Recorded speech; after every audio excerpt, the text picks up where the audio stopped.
Hola from Barcelona. Mapapanganga kayo sa ganda ng lugar na ipapakita ko sa inyo today. Pupunta tayo sa Lleida, northeastern part ng Spain. First time namin na bibisitahin yun. Actually, papunta kami ngayon sa Mequinenza, Aragon. Pero dahil medyo malayo ang biyahe, naghanap ako ngayon kung saan kami pwede mag-stop over at makapag-unat-unat ng buto. Naku, hindi birong 3 oras na biyahe lalo na at may kasama kayong mga bata. Iniwan namin ang aso namin sa hipag ko kasi hindi allowed ang pet sa park na nirentahan namin. Napansin ko nga na punong-puno na sasakyan ng daan. Naisip ko siguro lahat sila magbabakasyon. Semana Santa kasi ngayon. Napansin ko naman itong mga orange balls kabit sa mga electric wire sa daan. Sabi ni Mr. Marker balls daw yan para sa mga low-flying aircraft. Marami kasi nagpapalipad ng maliliit na aeroplano dito. Tulad daw ng papa niya. Habi daw niya yun nung nabubuhay pa siya. Iniba ko na lang usapan at baka malungkot pa tong asawa ko. Alam ko na di man niya sabihin kung gaano niya namimiss ang father niya ay nakikita ko naman sa mga namumula niyang mata. Nagbabano ko ng maraming pagkain kapag ganitong kahaba ang biyahe para in case magutom yung mga anak ko or mainip sila sa kotse. Napakahaba ng pasensya nitong dalawang to. Basta patugtugin ko lang daw mga favorite Disney songs nila at iba pang nursery rhymes ay okay na sila. Sa wakas, after ng 2 oras na biyahe, andito na kami sa Lleida. Sa malayo pa lang, natatanong ko na talaga ang kastil at simbahan na balak namin bisitahin. Mayaman ang Lleida pagdating sa history about Roman times. Ang dating pangalan nito ay Lierda. Marami ng gerang dumaan dito. Ilang beses na rin nasira at naitayo ang lugar na to. Isa sa advantage ng Lleida kung ikukumpara sa ilang probinsya ng Catalunya ay ang ilog ng Segre. Ito kasi ang dating transportasyon na ginagamit sa mabilisang kalakaran noon. Ang ilog din ang naging strategiya at proteksyon nila sa ilang mananako. Palm Sunday pa lang ngayon, naiwan ko tuloy yung mga palm na iniregalo ng hipag ko sa mga anak ko. Hindi ko tuloy napabless. Andito na tayo sa La Seu Vella. Seu Vella means Old Cathedral. Ito ay isa sa most impressive monument sa Catalan architecture. Talagang sa labas pa lang ay mamamangha ka na i-inlove sa lugar na ito sa sobrang ganda. Sa labas, makikita mo agad ang kampana. Naghanap na kami ng parking. Madali lang mag-park dito, malawak at libre siya. Pagkarating pa lang namin, ay tumakbo na kaagad ang mga anak ko sa playground na katabi nito. Nakita ko rin na ilang picnic table na pwede namin gamitin mamaya. Pumasok na kami sa loob, hinawak-hawakan ko mga pinto at mga pader na nadadaanan ko. Nakakabilib talaga na hanggang ngayon ay alagang-alaga pa rin ang lugar na ito. Una namin binisita ang La Suda, Castle of the King. Ihuhuli na lang namin ang simbahan at ang kampana. Sobrang ganda ng view dito sa taas. Pinaghalong simbahan at kastilyo daw ito. May entrance fee daw, 7 euros for adults. Libre naman daw ang below 7 years old. So nakalibre yung 2 bata. Pwede ka mag-ikot-ikot ng buong araw dito. Hindi kami nakapasok sa kastilyo kasi wala pa kaming ticket. Sa baba daw kasi nabibili.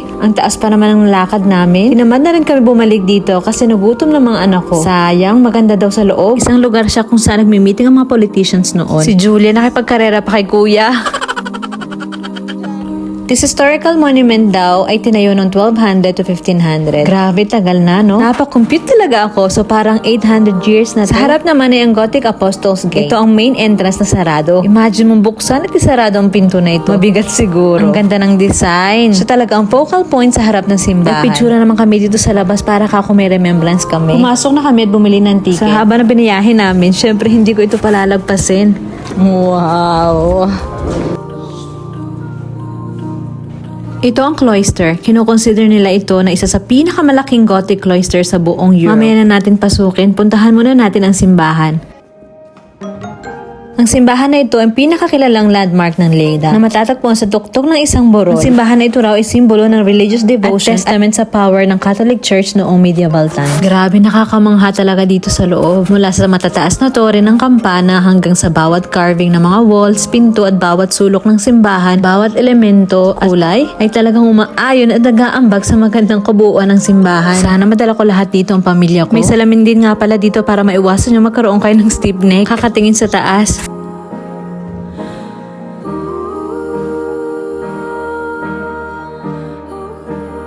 Paglabas sa simbahan ay nasa gitna naman ng cloister. May 4 itong gallery na tinatawag nilang East, West, South, North Wing. Merong 17 na malalaking decorated windows. May mga konting halaman. Siguro kung pupunuin nila ito ng magandang bulaklak, mas magiging perfect na ito.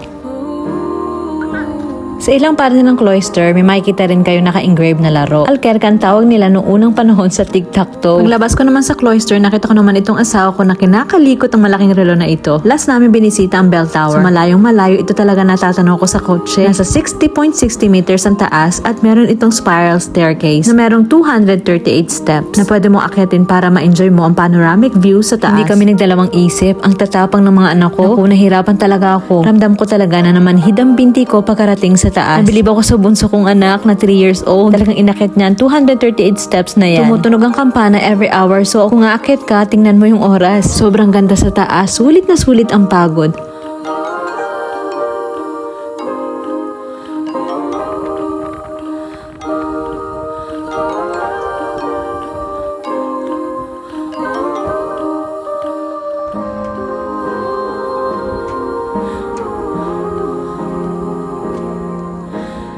Problema ko naman ngayon, pababa. Kasi napagod na ang bunso ko at nagrereklamo na rin siya na gutom na daw siya. Marami kami nakasulubong sa daan, lalo na nung pababa na kami. Nagpakarga na yung anak ko pababa, so hindi lang manhid ang mga paa ko, pati na rin ang braso ko. Nakakapagod at nakakagutom, kaya eto, nagbanyo. Naglinis na rin kami ng kamay para mag-picnic naman sa labas.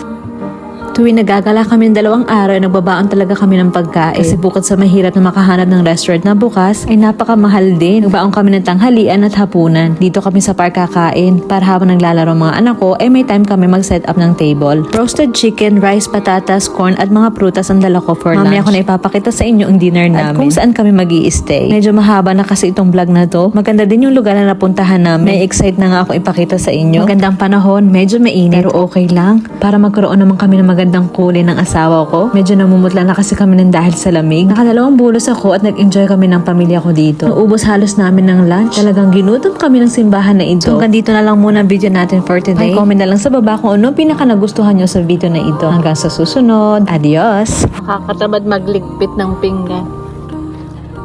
Busog na busog ako. Talaga sobra. Grabe naman.